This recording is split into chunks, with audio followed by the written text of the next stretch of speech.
Welcome to this episode of our property investing channel. This is your host, Amit Sahat, and today we're going to be talking about importance of pre-purchase pest and building inspection. And our guest, Sunil Pruti, who is a licensed and experienced property and timber pest inspector, will help us to explore this topic. So without further ado, I'd like to welcome Sunil to our show. Sunil, thank you very much for being here. Thank you, Amir. Thanks for having me on this one. So I It's appreciate my that. pleasure, mate. So as a start, tell us about yourself and your journey. Um, well, for the last good 10 years or so, I've been around properties or buildings in various shapes and forms. I've worked for quite a bit in the telecom industry, in the field, doing some construction maintenance work. I was running a crew, so it was part of my daily routine to do site assessments, safety inspections, that sort of process. And I'd also spend quite a bit of time in a facilities management company where assessing defects in high-rise buildings, doing some maintenance work, that sort of stuff. And for the last couple of years, I've been a building and pest inspector with ResiCert, and I'm enjoying my journey so far, helping my clients, especially first-time buyers, uncover the hidden aspects of a property. Because I've been in that space more than a few times, buying and selling, so I understand it can be a very nervous and challenging time for some people. So that's what I enjoy doing, and I love being out and about. Fantastic. So tell us why pre-purchase pest and building inspection are extremely important. Well, in my opinion, it's buying a house is one of the biggest investments in some people's lives. So you want to protect your investment. So houses don't come cheap these days. Yeah, absolutely.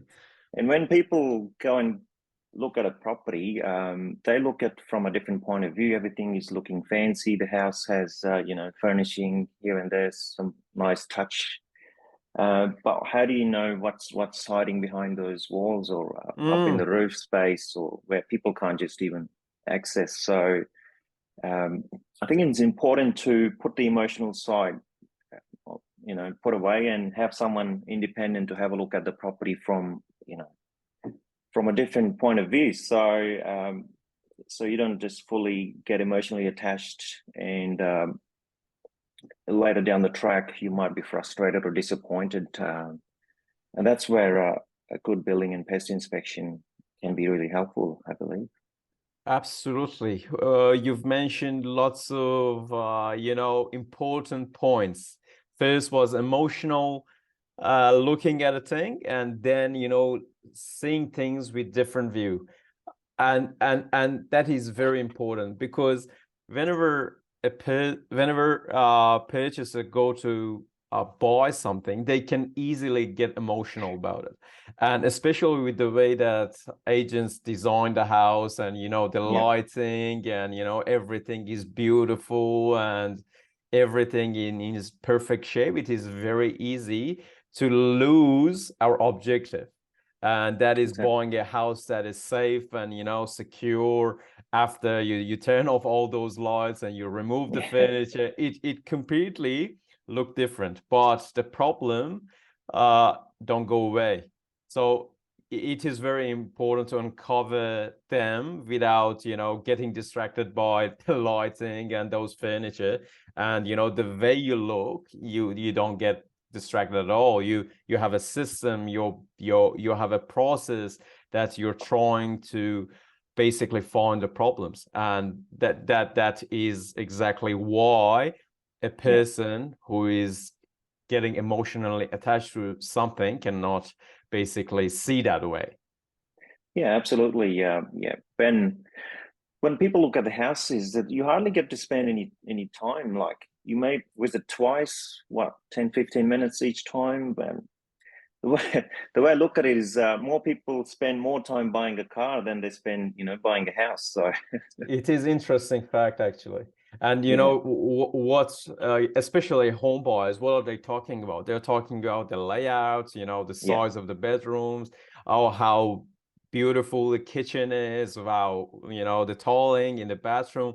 but they don't Yeah. see what is behind that tiling. They don't see what is behind, that sink. They don't see what's Exactly. happening in the roof. They don't see what's happening in the walls, and they don't see the structure. And when they can't see the structure, how can they make sure that they are not buying something that is beautiful outside, Yeah. but very problematic inside? So that is the importance of your role, to uncover those problems. So in that context, what is the scope of a typical building and pest inspection? Look, typical, like what we call is a standard building and pest inspection, look at pretty much the whole structure of the property. It can start from the exterior of the property, all your grading and drainage around the property, your external walls, any decks and pergolas or any extensions built. Some of them could be, without the permits or, very shoddy construction. And then your internal walls, your ceilings, internal roof space, insulation, external roof space, all your downpipes, gutters, checking for moisture, any leaks, especially around all the wet areas. As part of the standard inspection, I do offer thermal imaging at no extra cost as well. So that's also included. And all your doors and windows, pretty much everything that's the structure of that building. Makes sense. You mentioned thermal imaging, and not all basically inspectors do the same thing. So just tell us about that type of inspecting that you do, and what thermal imaging can tell home buyers. Well, thermal imaging, it's basically an infrared camera, so it can be pretty expensive to have that equipment, especially the high quality ones. So not all the inspectors carry those. There are some very basic ones, and what you can see in those can be very vague, so it can lead to more problems than the actual solution. So it can tell variations in temperatures. So for a new house, if I'm inspecting, I can tell like where the insulation is missing or where the heat and heating is escaping. Also, it can help in uncovering any termite nests in older properties, because you will be in a very high moisture or humid environment. So all it looks for is variations in temperature, and it can also help in detecting some leaks which are not visually detectable, that sort of stuff. So can you uncover leaks in any pipes, for instance, in a living area that no one can see, but it can easily leak, and after quite some time, it just expands to some areas? Can you detect that? It can be detected, yes. When we're doing pre-purchase inspection, obviously people do understand that we have a limited time frame where we're going to assess the whole property. So we're not just there to assess plumbing leaks or anything. Unless we see some signs of any leaks, then we spend extra time trying to detect what it could be or what's causing it. Because we're not plumbers as such. So, but it can, it can uncover a lot of aspects which were not visually seen by the naked eyes. Yeah, what absolutely. I try to explain. Yeah. So you mentioned missing insulation, and that's gonna cost home buyers lots of money in terms of their energy bills. So Exactly. it affects the quality of life, because you use the aircon, and as soon as you turn off it, the house temperature changes very quickly, and that is a sign of a bad insulation, and you can uncover that. Exactly. And Yes. basically your service cost them initially, but cost them thousands of dollars in the period that they're living there, in their energy bills and other problems that you can uncover. Absolutely. Yeah. So is checking things like aircon or hot water unit or heating system or appliances also part of a typical building and pest inspection report? We offer them as an extra for what we call is a plus inspection report, and a lot of people do like those. They want to, because those things can be expensive to repair and fix as well, and people, especially home buyers, they want to make sure everything is in working order before they move in. And Mm, in this sort of market where it's in Melbourne, in some areas it's a buyer's market at the moment. So if mm. something is not working, they want to negotiate with the vendor, because replacing a heating system or cooling system can cost thousands. So Absolutely. so it is it yeah it comes down to the needs of an individual. So if they choose to order that sort of inspection service, then yeah, that's there we offer. So that's a fantastic point. Actually, this can be used, a good report that you provide can be used for negotiation purposes. If we find any problems in the process of due diligence before signing the contract, or, you know, during when the contract is subject to building and pest inspection, that can be Yeah. used for further negotiation, which is very powerful. It certainly can be. It doesn't work all the time because a lot of people are under the impression they can get the vendor to fix pretty much everything we have noted in the Mm, report. I tell them that it's because I'm an independent person assessing a property. My job is to bring out everything to your attention, and not everything is a major defect. absolutely. So if the vendor is not obliged to fix all those things, but depending on what you have signed or what your deal is with the real estate or your vendor, and depending on the market circumstances, it can be used as a Correct. negotiation tool. Yes. Considering, you know, the legal clauses and everything. Yeah. Yeah, correct. You're absolutely have a valid point. So we mentioned, we basically talk about normal houses. What about apartments? Apartments are not my favorite, especially with all these structural issues that we're seeing in the news every day, and Mm. all the cladding issues and combustible materials and Yeah. lots of issues. So how can a building inspector help buyers to uncover those problems before purchasing them? For the apartments, it can be tricky because we obviously assessing the apartment itself, but when we go there, we try and have a look what's around, how's the building structure overall is looking like. With the combustible, the cladding materials, they're supposed to be disclosing as part of the sale contract anyway, and we obviously tell the clients to make their own due diligence and make the inquiries, ring the body corp, because they're obliged to tell you all that stuff as well. Because I believe some buildings they're getting the owners to pay part of the repairs process as well. Correct. So yeah, it can be a very tricky situation. So we, as I said, we when I go there, I try and have a visual overall picture of the whole building itself, not just the apartment. So it could be leaking balconies from under, below, leaking garage spaces. So a lot of that can add to an extra expense down the track. Absolutely. Yeah. Absolutely. Absolutely makes sense. So Mm. it has its own risk. You can help them to some extent, but the further due diligence should be done by the purchaser, contacting corporate, body corporate, and, you know, Correct. other vehicles that they can, you know, do that due diligence. So absolutely makes sense. So how does a good person building inspection report should look like? We've seen some reports that there are pages and pages and pages, and, you know, with lots of Mm. highlights of problems, which basically very scary for a person who look at that report, said, oh my god, Yeah. this building, you know, is terrible. Yeah. So tell us how a good report should look like. Well, in my opinion, and the way we do reports is it should be concise, to the point, and it should also be easy to read. There's no point throwing, technical terms or jargon, the building codes Mm, at the purchasers, which would have no idea what that means, and they want to know if the building is safe to live in and if there's any major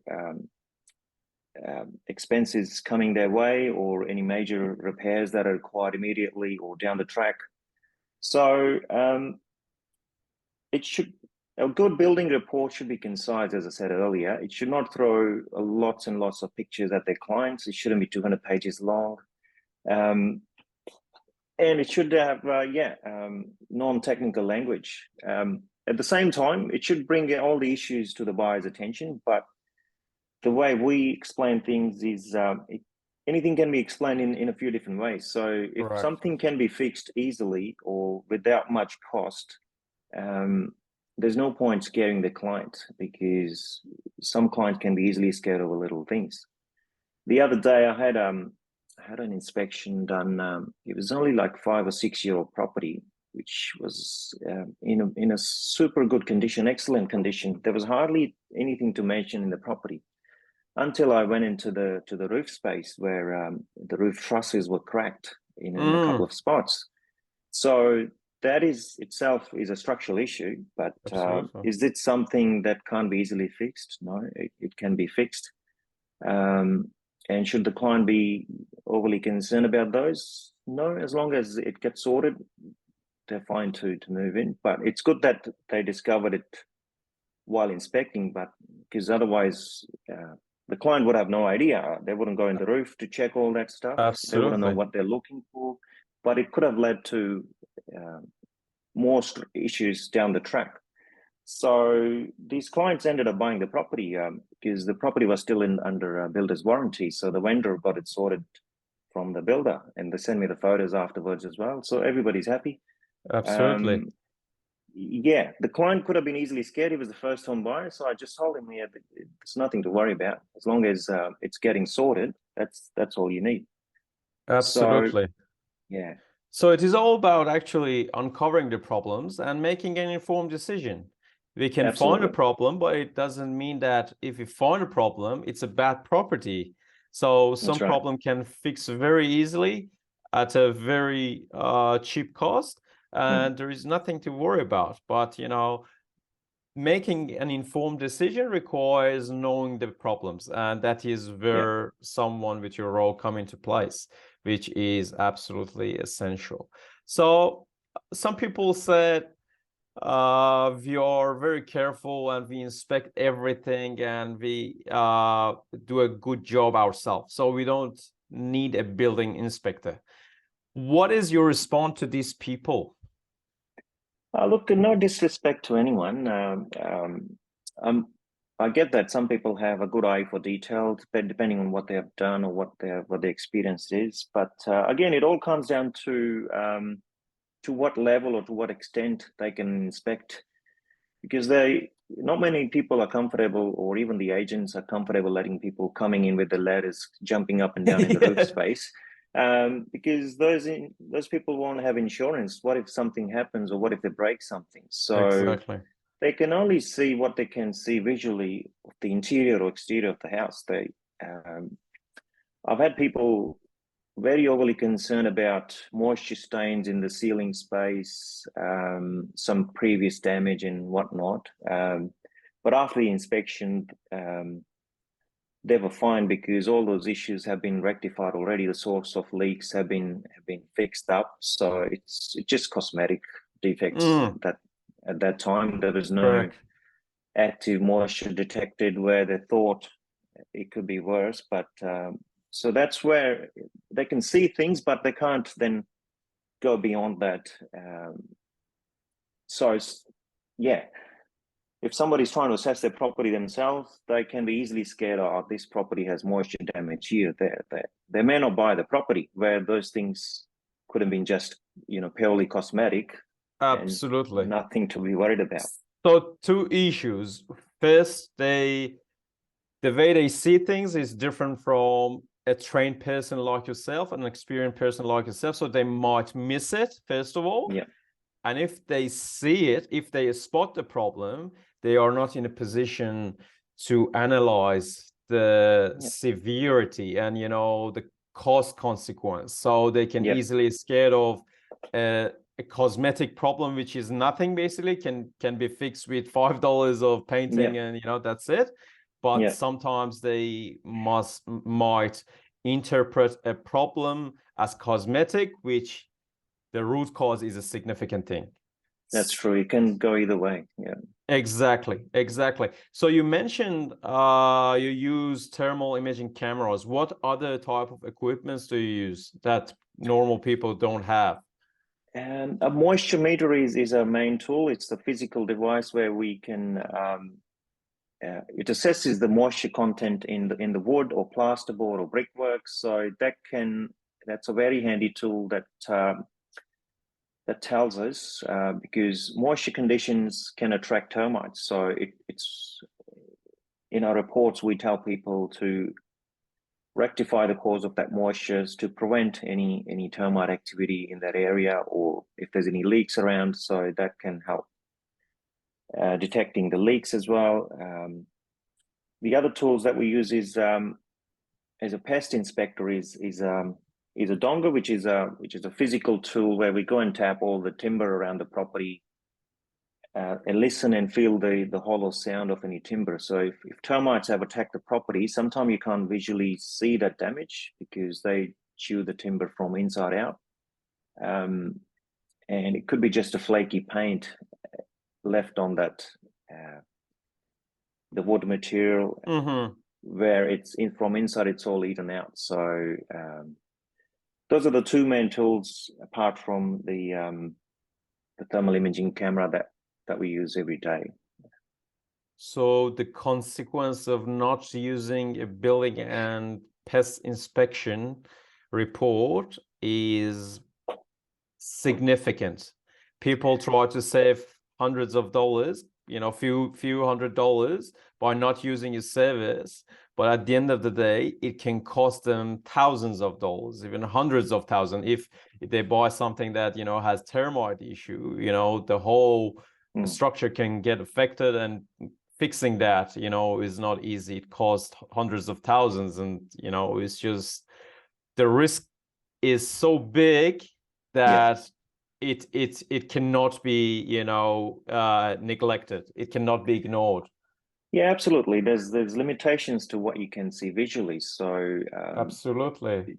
being thorough and assessing the whole property in a processed way with all the tools does make a difference. So yeah, again, as you said, and in my opinion as well, it's worth having an inspection done, given that the amount of money people spend on buying a property, it's just a fraction of cost. Absolutely. And it is necessary at the end of the day. It's buying costs. It's part of our buying costs. And we need to understand that we need to invest so that we basically give ourselves confidence and peace of mind that whatever that we're buying is safe, secure, and giving us whatever that we want to achieve. So what is the best time to use your service? Because it can be confusing for different type of contracts, for instance, for auctions or private sales. And in general, some people might use your service after they buy. So what is the best time? Well, as soon as you've decided to buy a property, I would say it's the best time. Then, because if you're going to be attending an auction, whatever if you win the property, that's the final. You can't rectify or go back or Absolutely. cancel that sale anyway. So I've done inspections, obviously, for people, as you said as well, who have bought the properties on auction already and they didn't have time, or they were just emotionally went into the flow and just bought it, and now they were a bit anxious as to if there's anything hiding or if there's any major spend coming their way. But it's too late. So whatever we discover, it's on to them now to fix it. Correct. But if you're going on a private sale, yeah, as soon as you pretty much sign the contract, a lot of people are aware of this now, and they're putting that as a clause that's subject to building and pest inspection, apart from mentioning their finance clause. And they can specify how many days or any other special conditions in terms of what comes out of Correct. the report. So, And and I've done inspections for people where they have signed a contract which is unconditional, and now they're anxious because the agent was so pushy, and they got them to sign an unconditional contract. correct.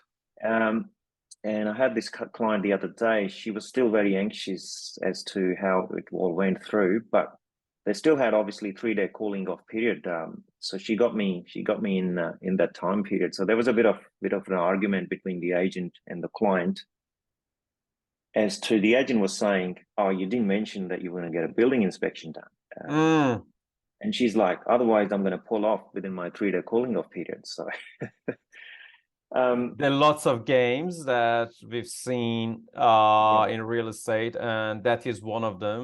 And it all comes to not knowing your right and not knowing how to do due diligence, and the consequence can be really, really significant.